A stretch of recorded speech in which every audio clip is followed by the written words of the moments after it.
Okay, great. Yeah. All right. So welcome, everyone. So this is a special forum to take a deeper dive into what action steps the students can take, college students can take, to stand up against the mandates. Hillary, if you could have everybody mute and then unmute Melanie and myself.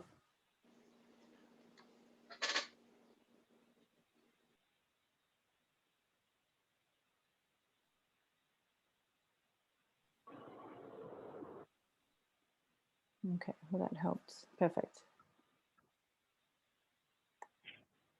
And so one of the action steps that we offered in our initial forum at the end of June was to begin networking and building community with other students and parents at your school, and also to enroll your legislators, because a lot of our legislators don't actually know what it's like to be a student and what's going on. So this was the idea, and so I connected with Melanie and invited her to be our next expert, to take us step by step so that you feel empowered to be able to do that. So it's going to be kind of an experiential workshop in a way. So I'll let Melanie introduce herself, but I just want to thank you for showing up and for being willing to learn and to take action, because this is a really important time right now. And we really need to express ourselves, use our voices, use our actions to express our discontent in the current, our current climate, which is unlawful, it's unethical, and it's inherently discriminatory. And it has a little bit of a flavor and a scent of pre-World War II. So we need to be vigilant and we need to take action. So if you can, just a little bit of housekeeping, if you can keep yourself muted during the program, that would be helpful for us. We will have a Q&A session for Melanie once she's finished with her presentation. And so if you do have questions that you would like asked, you can pop them in the chat. We'll do our best to keep up with them, but you will have an opportunity to ask questions at the end. So Melanie, I'll let you introduce yourself, because I'm sure you'll do a better job. Thank you so much. I appreciate it. Thanks for having me. And like Andrea said, thank you to everyone for being here and being open to the information and being open to me helping you navigate this system. So I titled this Advocacy 2021 because I had a previous one, but nothing is applicable anymore because we're in a different time and a different climate. So I just want to go over. Oh, I'm echoing. You guys hear that? Yeah, I've got some feedback. I'm seeing some people not muted. The people on the phones. Okay, is that better? I think that's better. Okay. So I'm just going to give you an overview of what I want to talk about tonight. I want to tell you who I am and my affiliations. And then I want to take you through my idea of advocacy for 2021 and review the New Jersey legislative body here, how to navigate the New Jersey legislative website, and to help those of you who are not from New Jersey to navigate, to find your legislators in other states as well. I want to talk to you about how to take action. I want to make sure that all of you are registered to vote. And I want to encourage you to use social media in an advocacy way. And then part 3 is just the wrap up and some question and answers.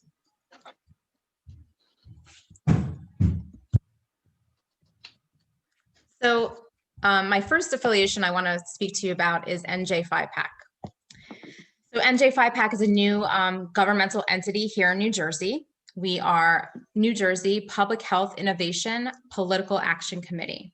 And our mission is to protect and strengthen the constitutionally guaranteed and fundamental rights of New Jersey residents to make all their medical decisions for themselves and their family members without coercion or undue constraint.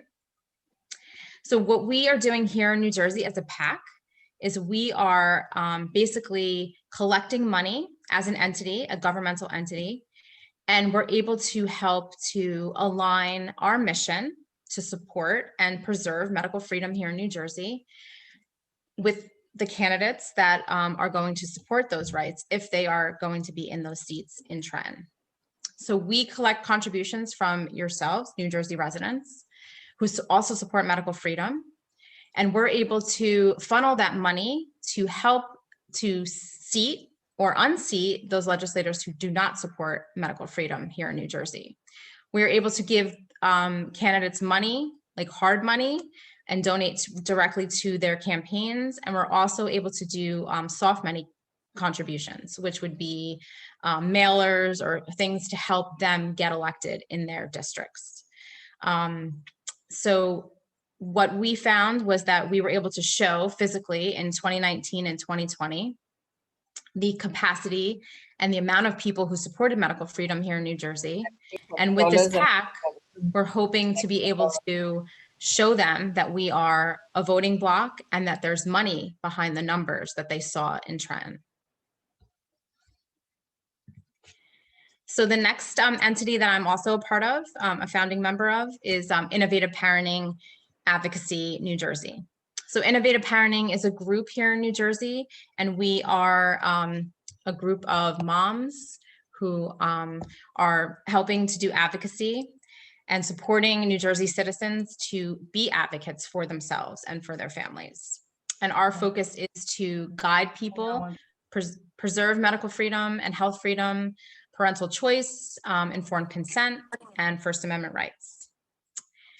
And through our partnership with the logo at the bottom here, Stand for Health Freedom, they are a national organization that we have partnered with at Innovative Parenting in order to allow for digital advocacy.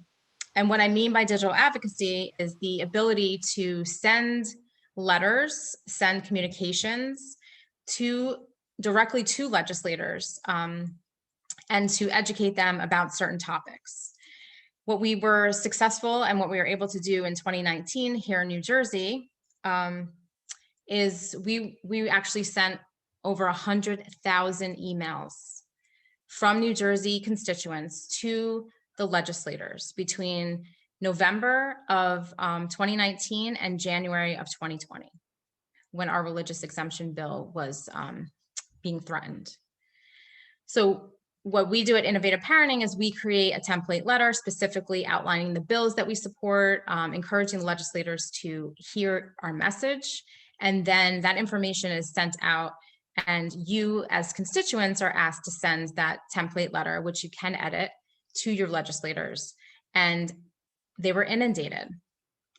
This bill and this issue was at the forefront because we made it something that they had to deal with. And they were aware of the fact that 100,000 emails of opposition to this bill was significant. So that's just one other way that we are part of New Jersey advocacy.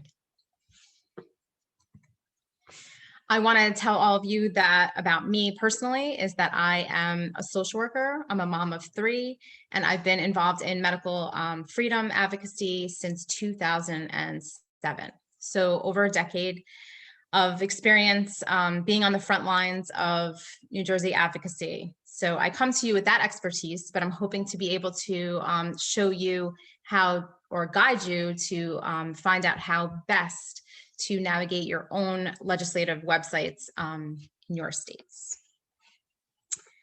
So part 2 is my idea of advocacy in 2021.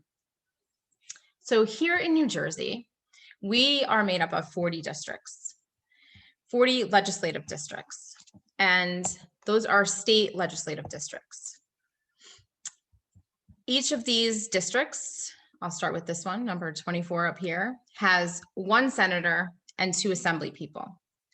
So there are a total of 120 members of the state legislative body. We have 1 representative of a senator and 2 that are our assembly people in each of the 40 districts. And this is specifically about state legislative issues and bills. The difference between the state legislative bills and districts and the Congress or the state senators is that what we're dealing with specifically in New Jersey are just the 1 senator and 2 assembly people. The state legislator makes laws specifically for New Jersey, and say Pennsylvania's legislative body makes specific laws and bills for that state. But Congress and the state senators actually meet in our nation's capital, and that is in Washington. And that's where they make the laws and pass bills. So I'm going to start with my first demo is how to find your legislative districts and associated towns, your district legislators, and how to find when things are posted on the agenda here in New Jersey. So I'm just going to switch my screen here. I'm going to pull up for you the New Jersey legislative website. I'm going to start from the beginning. So this is NJ Leg, the New Jersey legislative website. And what you'll find is over here on the left side, I'm going to zoom in so you can see it, are districts. And what we're going to do is find districts by municipalities. So if you know what town you're in, or your friend needs to know what district they're in, they find their municipality. Oh, sorry, I'm glitching here. Hold on.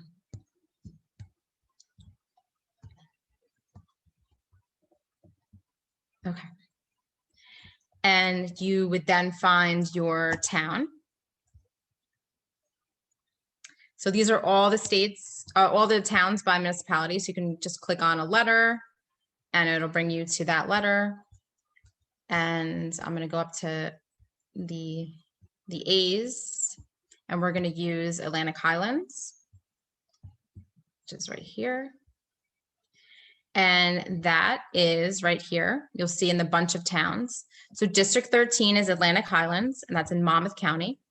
And all of these towns are in District 13.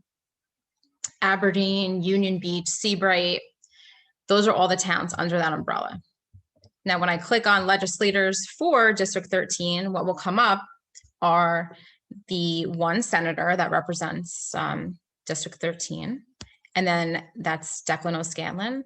And then the 2 assembly people and a little bit about them, right? So tells you about their education, maybe what their job is now, what committees that they're on.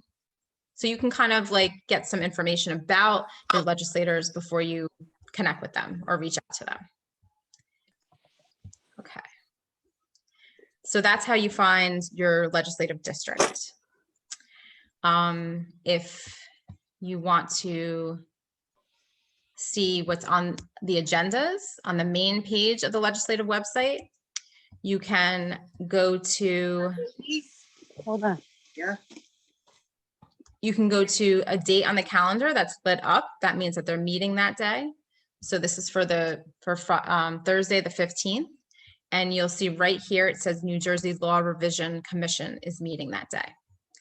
And then if you click on that, hopefully by tomorrow, it will tell you exactly what they're going to be talking about on Thursday.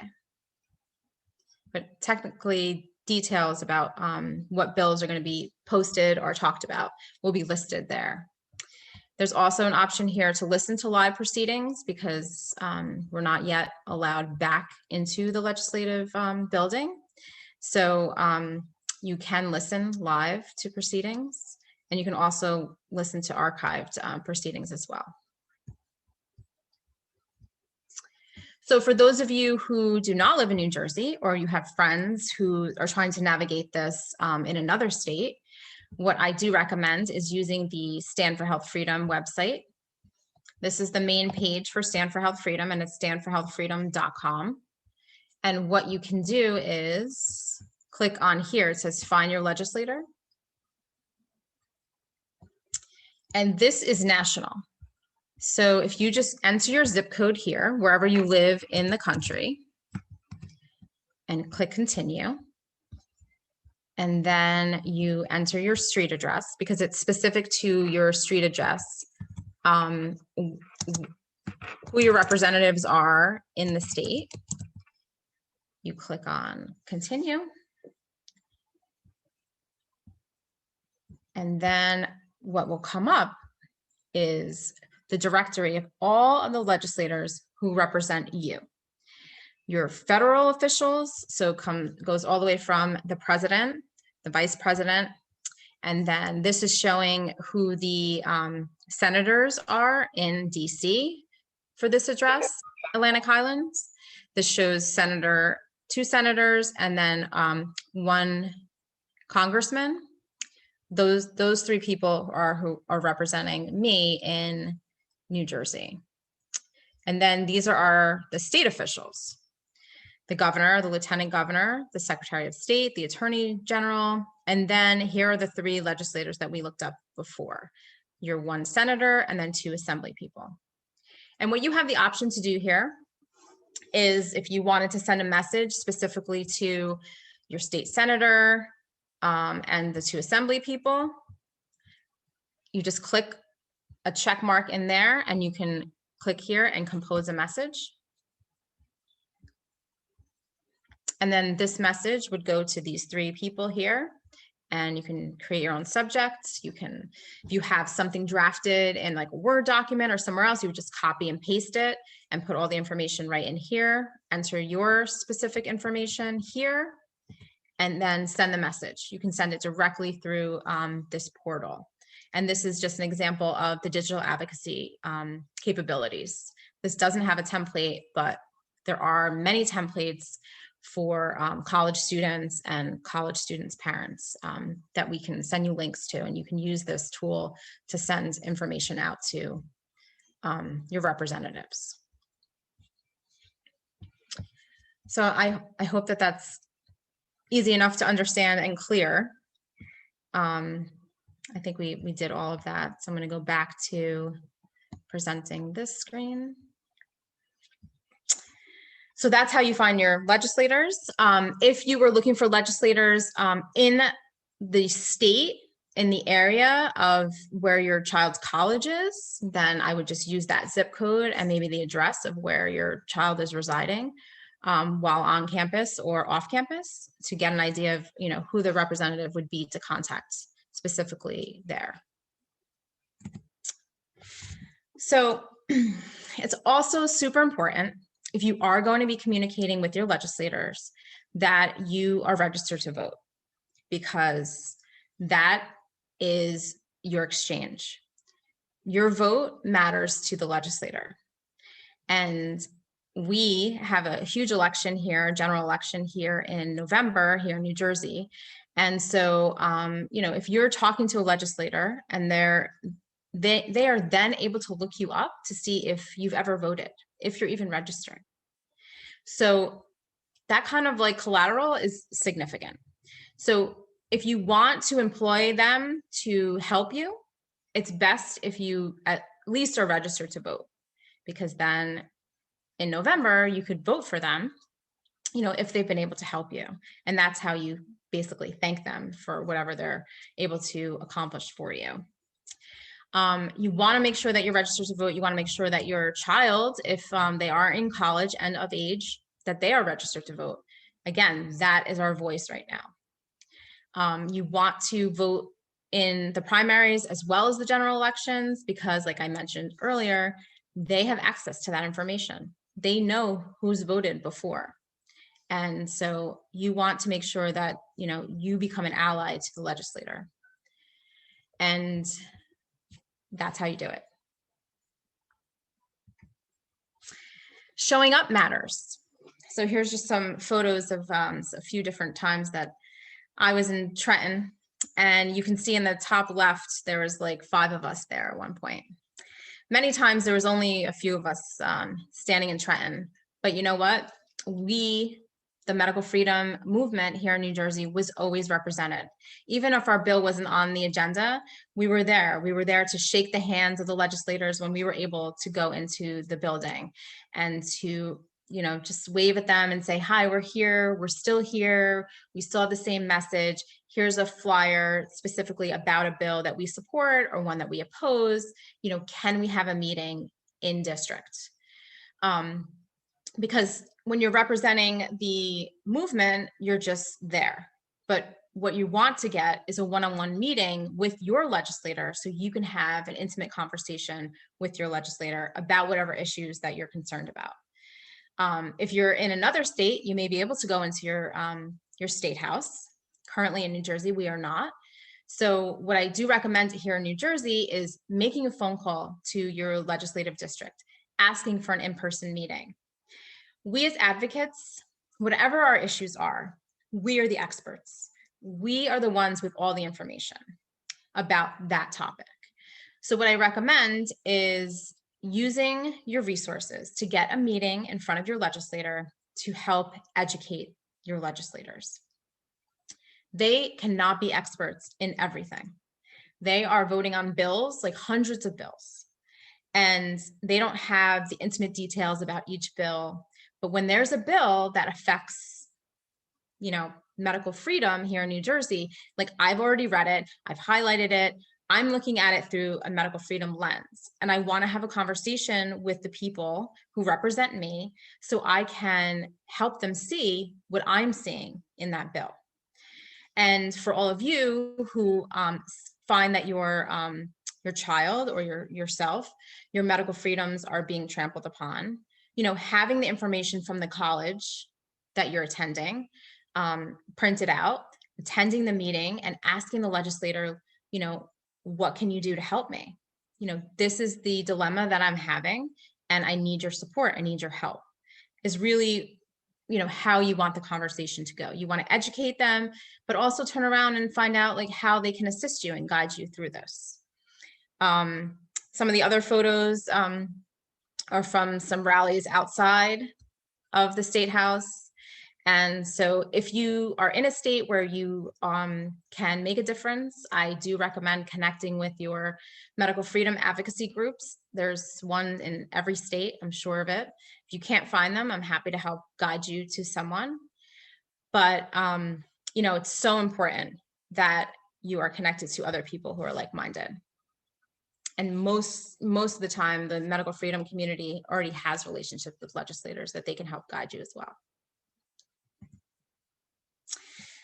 What I want to also suggest that you do is sign up for Stand for Health Freedom. Whether or not you use that legislative guide or not, whether you need to, you want to join their email and text notifications because they send their national campaign information. I'm going to show you, you go here to take action. And this information you can also share with your peers in other states. So the green states are where Stand for Health Freedom has a presence and has a partnership with a medical freedom organization. So I'm just going to click on New Jersey because that's us, but you can see here there are various other states as well.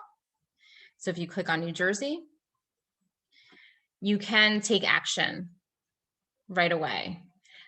This is our call to action for supporting A5096, and this bill is put out by Jerry Scharfenberger, and this is to ensure that the COVID vaccine remains voluntary here in New Jersey.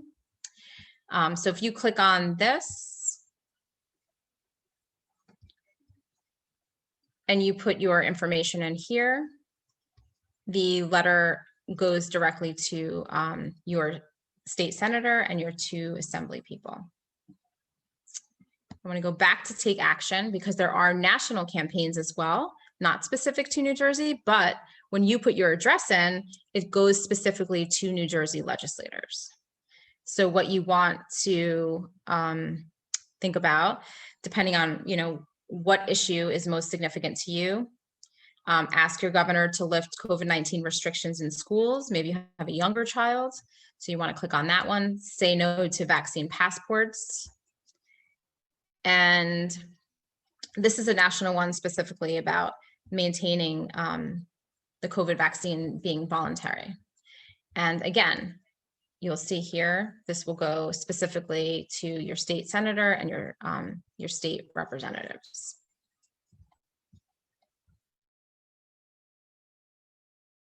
Let me just move this over a second.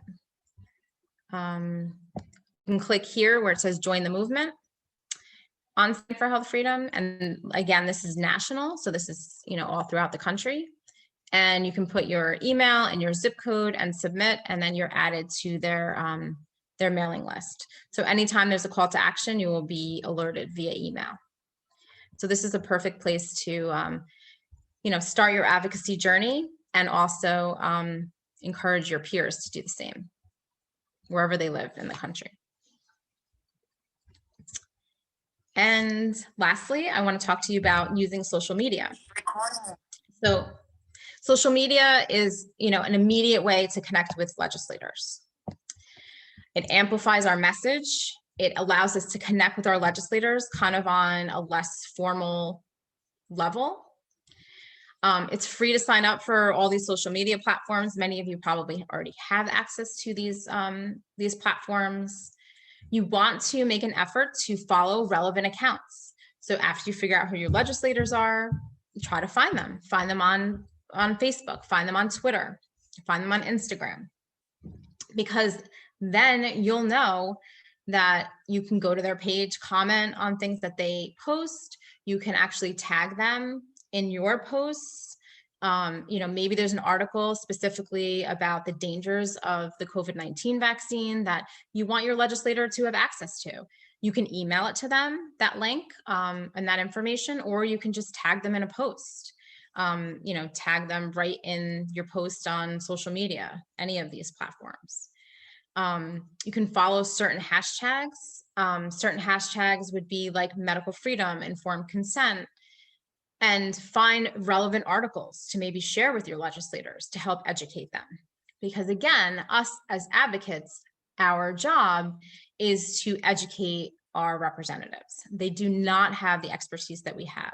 They do not know the information that we know, and they may not even be aware of the fact that your college student or yourself are being coerced to participate in an experimental vaccine regimen. So it's important that we're constantly communicating with our legislators and using all means to educate them respectfully. And you can also create content that will grab the attention of the legislators. Oftentimes, what we did when we were challenging the religious exemption repeal bill, we did Twitter storms. So we would create a meme or a picture that had a message on it, and we'd send it to all the legislators, and everyone would retweet it. So it would really go far. And the legislators were able to be educated that way, in a way that maybe a conversation wouldn't have been as effective. So there are some creative ways to use social media. So don't discount it, even though we're all being censored in one way or another.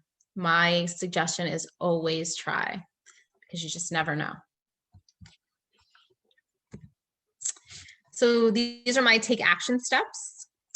Is 1, connect with your state medical freedom or health freedom organizations.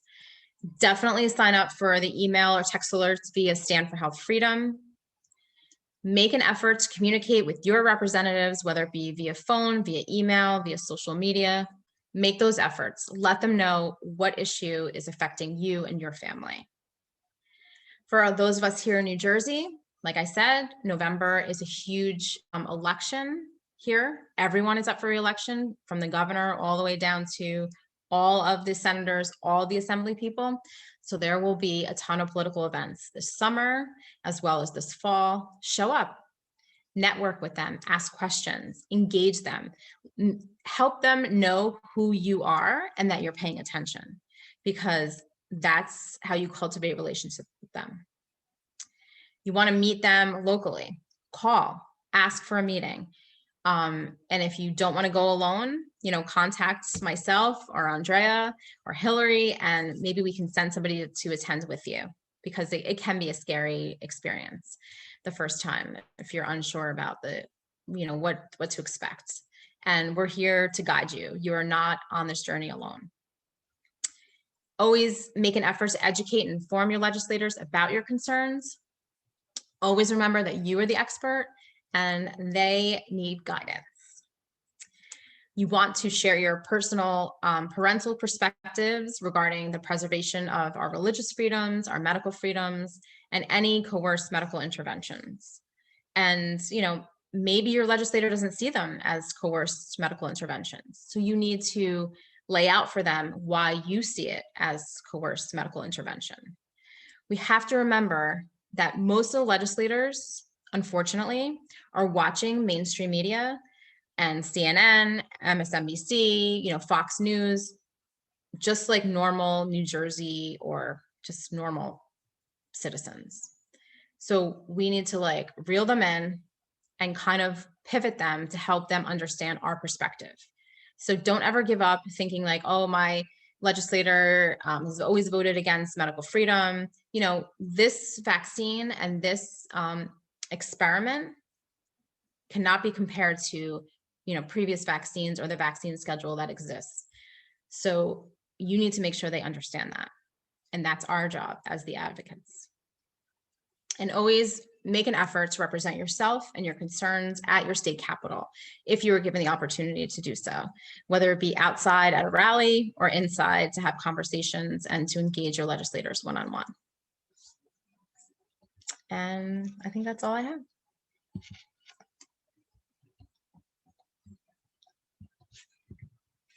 Yep.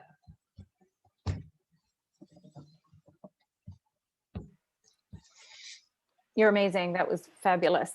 Oh, thank you. Thank you, dear. So we had a question. Are you able to share your slides with our follow-up email? Oh, sure. I did put a summary in the chat just now too of the notes I was taking as you were speaking. Okay. So I wonder if you could take us through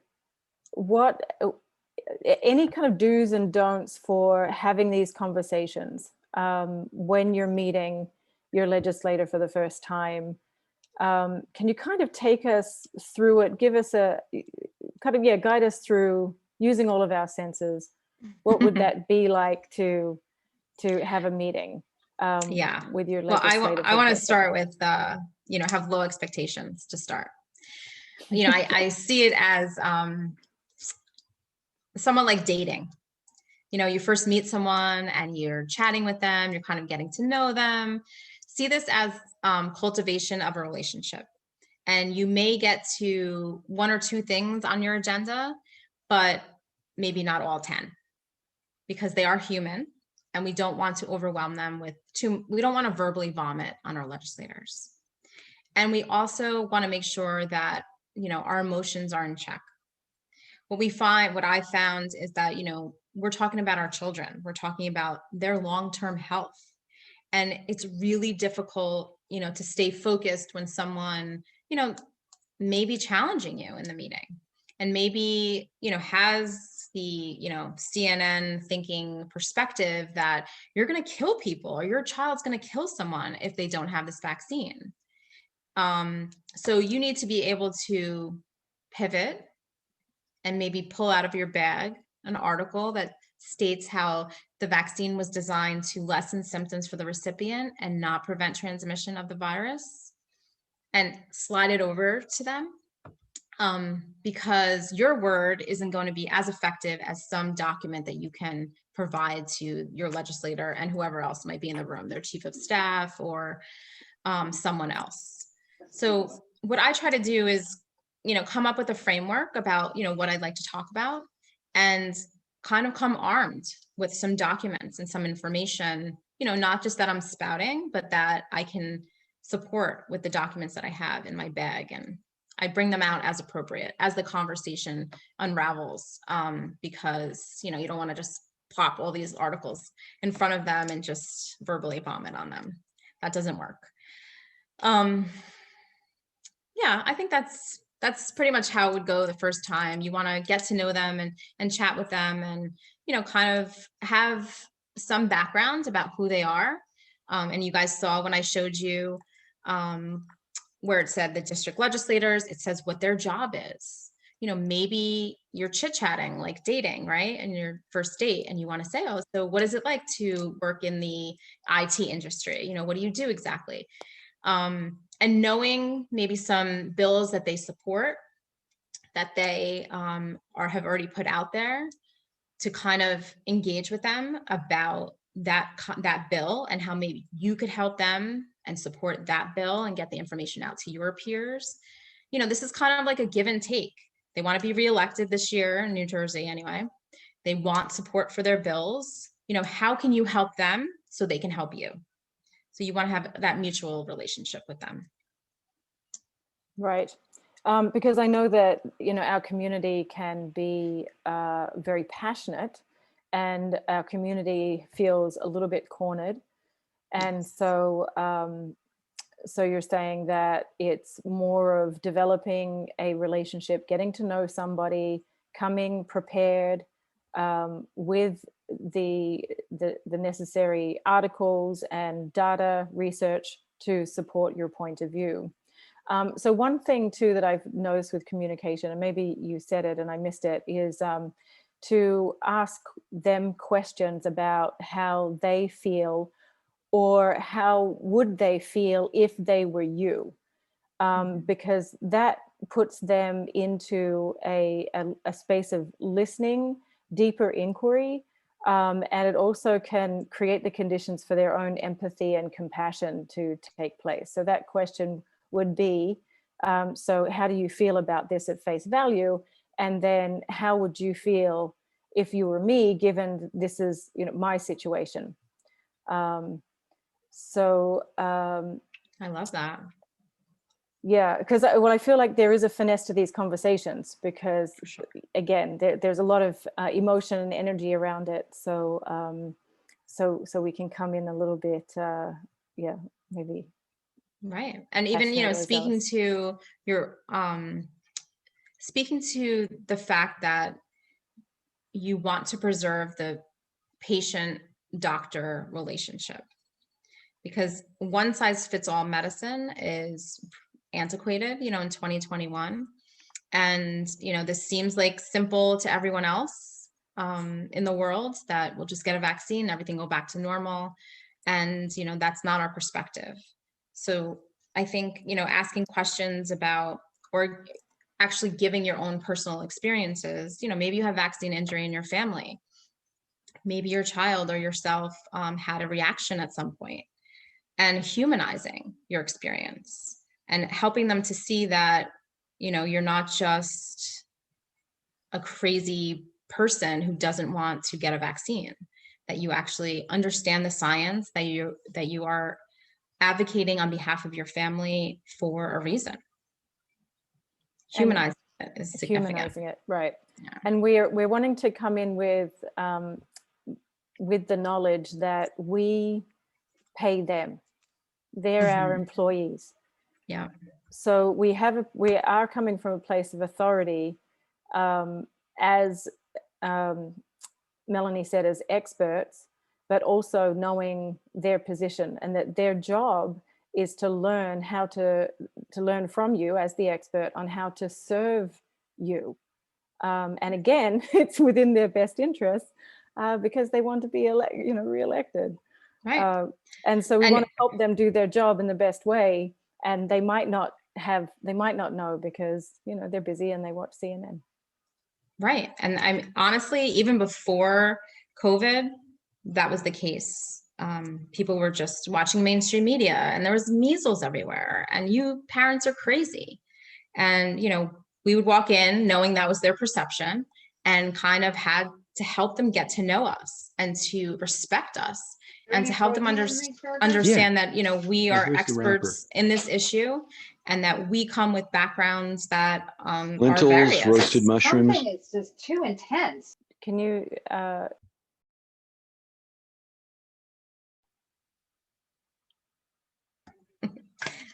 So, you know, emergency mute. So yeah, so it's important that, you know, we come in as professionals and use that time to help them navigate them through what issues that our families are dealing with.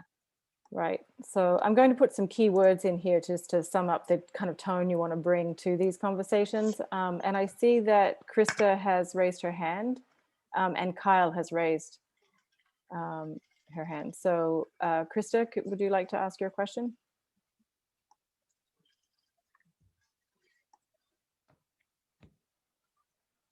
Yes. Hi, thank you. Of course. Sorry. I have two questions. After we have given information to our legislator, supposing we get to meet and educated them and help them see what we see in the bills, and then you said to ask them, what can you do to help me? My question as a Montclair State University student, what really can they do to help me? If the board of trustees and all the deans have decided at Montclair, they've made this mandate, what can my legislator really do to help me? So there are bills that are proposed by certain legislators here in New Jersey that would protect New Jersey residents from this vaccine being mandated in a university as well. So chances are maybe your legislator is not a sponsor or co-sponsor of that bill, but by you being there and educating them, you can say to them, would you consider supporting bill? I don't have the number off the top of my head, but I can share that with you. Would you consider supporting this bill? How can I help you to support this bill? What more information do you need to support the bill?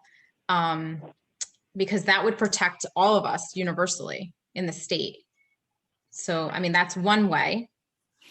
And just informing them that different perspective, because like Andrea, alluded to when we started the call, is many of them may not understand or know why it would be an issue as a student to get this vaccine.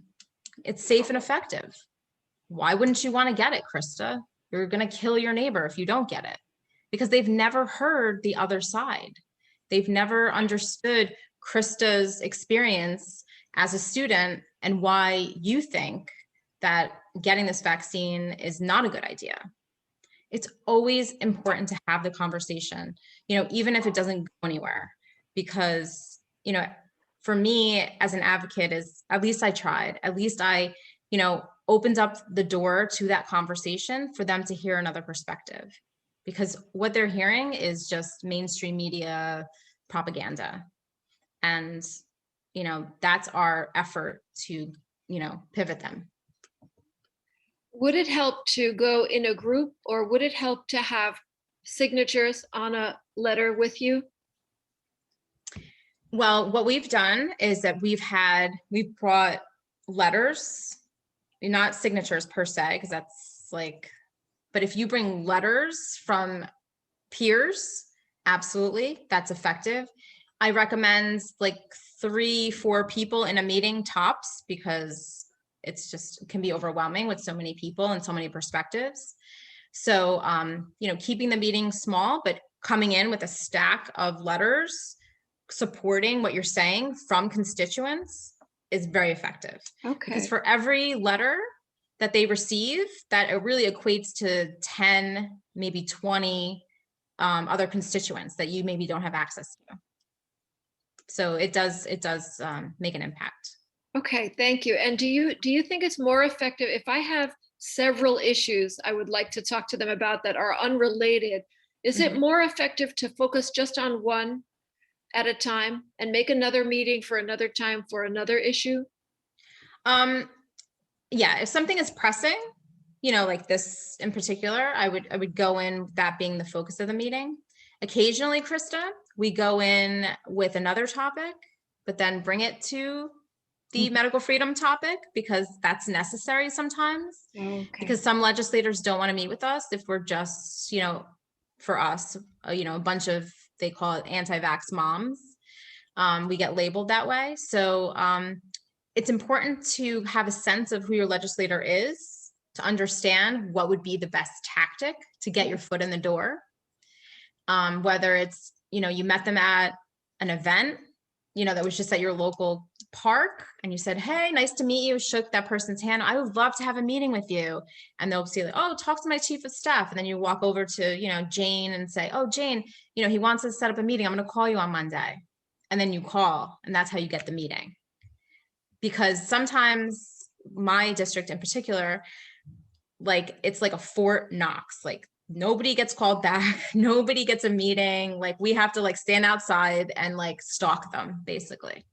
So, you know, just be you and use whatever tactics you can to get your foot in the door. This year is significant if you're here in New Jersey, because, you know, there's going to be events. If you find their page on social media, you'll see all their events. And if you really want to talk to someone, you know, get on their campaign, make phone calls for them, and then you're among their staff and you're able to like get your foot in the door. You know, there's ways that we have to finesse our way into these doors sometimes. So whatever tactic you could use. Okay, thank you. You got it. Kyle? Hi, thank you everybody for this. It's amazing. So the Stand for Health Freedom website, I love and I use all the time. Awesome. Sometimes I feel as though the letters that are being sent are very, very long and full of a lot of information. Do you feel like the recipients are fully reading all that information? Or at a certain point, are their eyes just glazing over and they're, I mean, you know, it's a lot of valuable information, but I just don't know what your experience is and what they're doing with it once they get it. Well, I don't know if anyone's reading it, to be honest with you. Maybe there's keywords in it, maybe the bill number they're looking at. They have to log, here in New Jersey, they have to log every piece of correspondence that they receive. You know, whether it's a fax, a phone call, or an email. So the objective of Stand for Health Freedom is twofold, is to generate that template letter to the legislator and have multiple people send it to show that it means something to a lot of people. And also it's an opportunity to educate the advocate with a ton of information, and also the legislator or their legislative aid, if they read it. Honestly, I don't know if they read it, which is kind of disheartening because I'm the one writing the template letters. It's like giving birth every time we do a call to action that you're the template letter. But I agree, but it's really hard to make it concise because you almost have that one opportunity to get everything out to them, and we just take it. And it's unclear whether or not they're reading it, but they do have to know the bill number that we're alluding to and the issue. So that's really, and they have to mark it down. So that's really the objective. But I'm glad you're using the tool. That's great. Thank you. Sharon dear, would you have a question? Yes, hi. Hi, Melanie. Thank you very much for the information that you're giving us. I guess we are being strengthened over here. But I have a question. I have a daughter going away to college in a few weeks, I guess.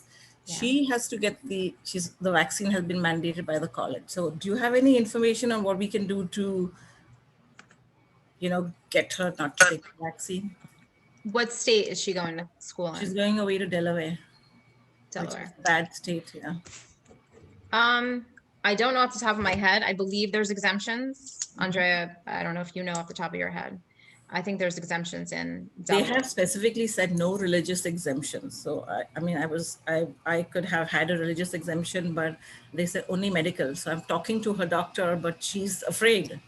She's like, you know, what can I say? I can't say allergy. I don't want to get into trouble. So I'm trying to find another doctor. So if there's another doctor that anybody can share or any other way to get it, you know, besides, I don't know whether I should just write a letter to the senator in Delaware, but I don't know whether they are pro or anti-vaccination. So I don't know whether that would work. It's cutting it too close, basically, for me. I barely have time. Yeah, we need to find out if there's, does anyone know? Hillary, So, do you? yeah, sorry, I wrote to Sharon privately in there that about Dr. Craig Wax, who presented at our June 28th program. So he's someone who's definitely educated about medical exemptions, at least in New Jersey, and he might have resources because he has a network of doctors that he's working with. Oh, wonderful. Thank you, Hillary. Yep, you're welcome. I need that. Yep. Oh, great suggestion. I love him. He's great. Also, And then we should look up too, Sharon, if there's exemptions in Delaware. I feel like there are. there Like are what kind of definitely exemption? religious exemptions in Delaware, but for your situation, Sharon, definitely it's coming close to time. I do have a letter that basically you can send to the school in regards to how you cannot mandate an experimental shot, and so I can send that to you. It's quite a few pages long. Okay. So if other people need that letter as well, kind of use it as a last resort. You know, if your school is not accepting religious exemptions, this would be like the last resort type of thing to do. Obviously, if you are able to file a religious exemption, definitely do that. So Sharon, I'll message you privately about that, but if other people need that letter as well, I can email it to you. Oh, great. Awesome. Thank you. That's good stuff. Yeah. So Cait, who is just speaking, is actually a guest who I invited to kind of add a little bit of dimension and also the student perspective to our call. What was specifically interesting about her story, which I heard on Pamira Besman's religious exemption forum, was that you had mentioned in your story, if I remember correctly, that at the onset of the mandates, you reached out to your senator. And as a result of that reaching out, there was a change in direction in the school. Can you just speak a little bit about that? Just introduce yourself, say what school you went to, and then can you just give that story to us? Definitely. Sorry I joined the call so late, but I'll give a No, I'm little glad you're here. background. Thank you. Thank you. I'll give a little background of my story. So I've had a long-standing religious exemption to vaccines that was accepted for both my bachelor's degree, my 4-year degree, and my master's degree, which was a 1-year accelerated program at Earlham School of Religion, which is located in Indiana. And Indiana has one of the best laws protecting religious exemptions. So actually my school put out a notice saying for graduation, which happened just this past May, that all graduates and attendees of the graduation would have to show proof of vaccination to attend a graduation. And so I kindly sent an email to my administration saying, oh, I just want to remind you, I have a long-standing religious exemption to vaccines, and I look forward to seeing you next month. And so my school replied and said, oh, we're not accepting religious exemptions for this round. So then I emailed them again, quoting Indiana code law that allows, that supports religious exemptions in the state. And I never received a reply. So I was looking into researching which representative was the representative in my district. And I came to find out that Senator Rotz in Indiana, the senator in my district, was a leading member in trying to pass bills and legislation to further protect religious exemptions and religious freedom in the state. So I was like, oh, this is perfect. So I called his office, I spoke to his legislative aide, and they were deeply appalled by the situation. And so they recommended that I contact the Indiana Attorney General. And from there, I was in contact with 2 different agencies, and I filed complaints with the Indiana Commissioner for Higher Education, as well as the Indiana Commissioner for Civil Rights. And so both groups individually did their own investigations. And then a month later, Earlham College sent a reply letter to the complaint that I had filed, basically saying, okay, Cait and her family can attend graduation and they won't have to provide documentation of the COVID vaccine. In addition to that, that same day, Earlham changed their website from requiring proof of vaccination to simply recommending it.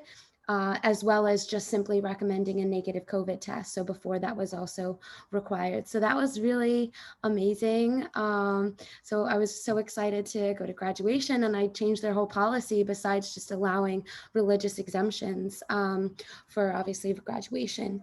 And so, but following that, I was harassed, threatened, and my character and reputation were defamed by not only my peers and alumni, but by my professor, my academic advisor specifically, as well as the president of my university, Earlham School of Religion. I was removed from an online summer class because after graduation, I had one last requirement for my degree, an online class, and I was removed from that. My professor threatened to contact Boston University. I've just accepted a full tuition scholarship to continue my religious studies. I'm studying divinity. And so he was threatening me that he would contact them and retract his letter of recommendation he wrote. And so, what we're seeing now, even with these college policies of segregating students, making them mask up, social distance, not allowed to participate on sports teams, it's really creating a hostile environment, just like my school created and promoted. And there were hundreds of emails with my name plastered everywhere with saying that I was an anti-vaccine activist, that I was an anti-Semite, which was horrific and completely false because one, I'm studying religion, I'm a religious person, and so basically now I've started my own group, Students Against Mandates. I have a website, studentsagainstmandates.com, to help people in writing their own religious exemptions, as well as fighting the segregation, knowing what rights you have underneath federal law, and what protections you have underneath the Civil Rights Act of 1964, which is really important and key in targeting and fighting the segregation and harassment right now.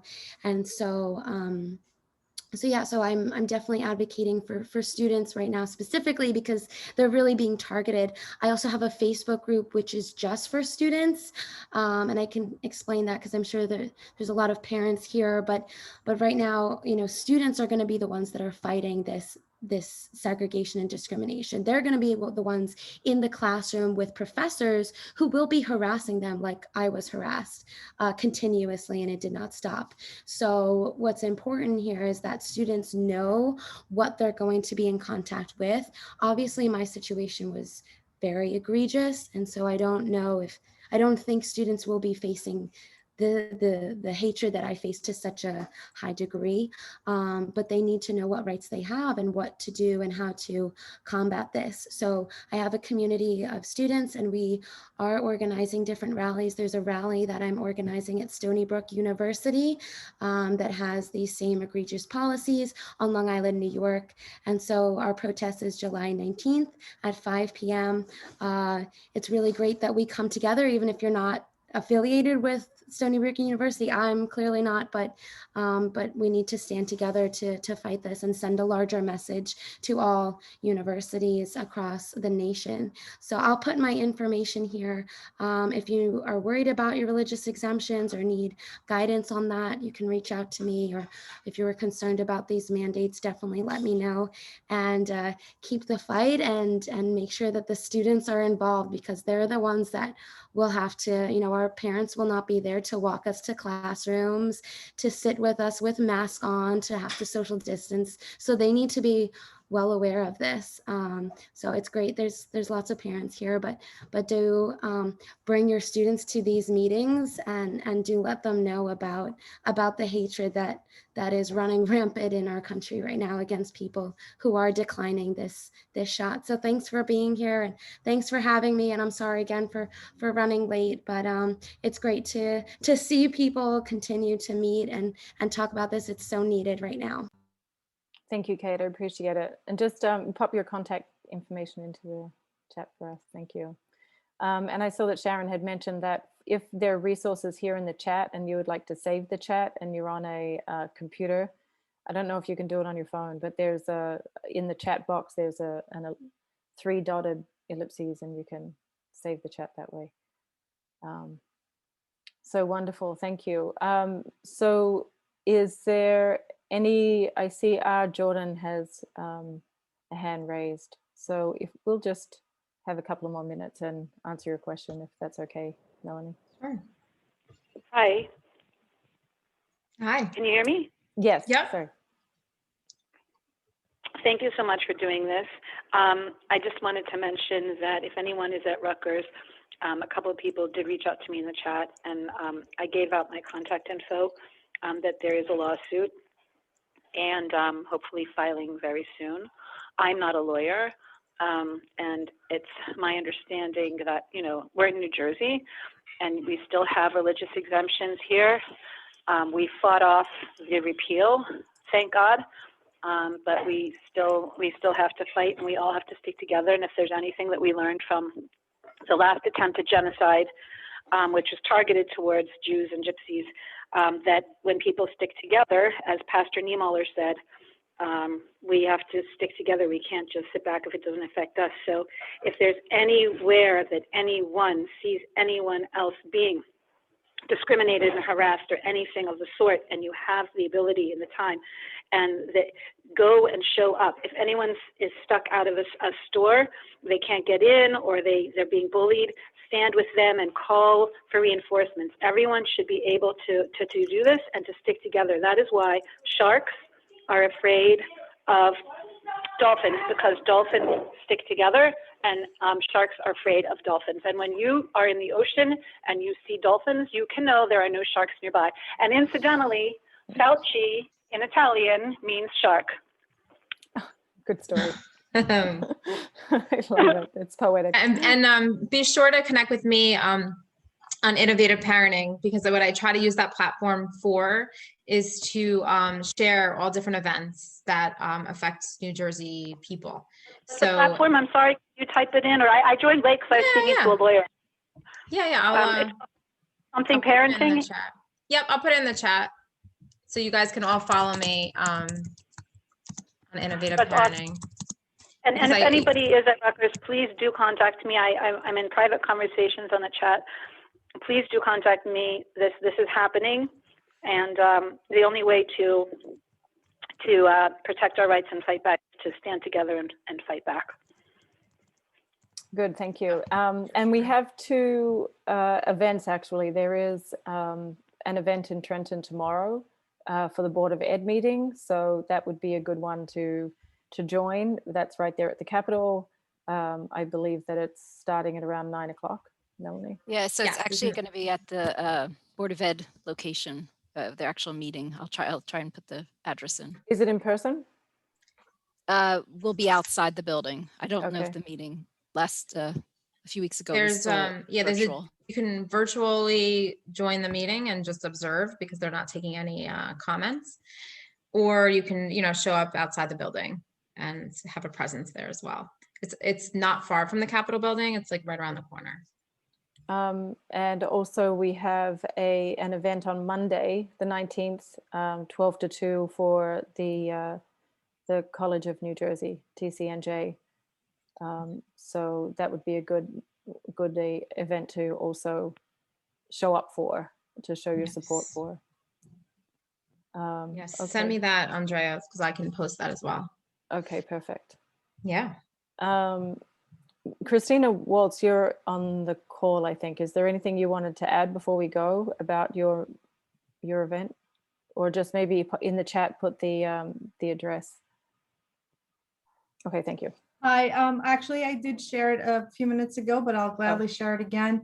We would love to have a show of support. It's not just for TCNJ at this point. All of our colleges and universities in New Jersey are suffering greatly with these discriminatory mandates. And the more we find strength in numbers, we're going to have lots of people there that, and we'd love to see our kids there supporting each other, because it's really the hardest on them.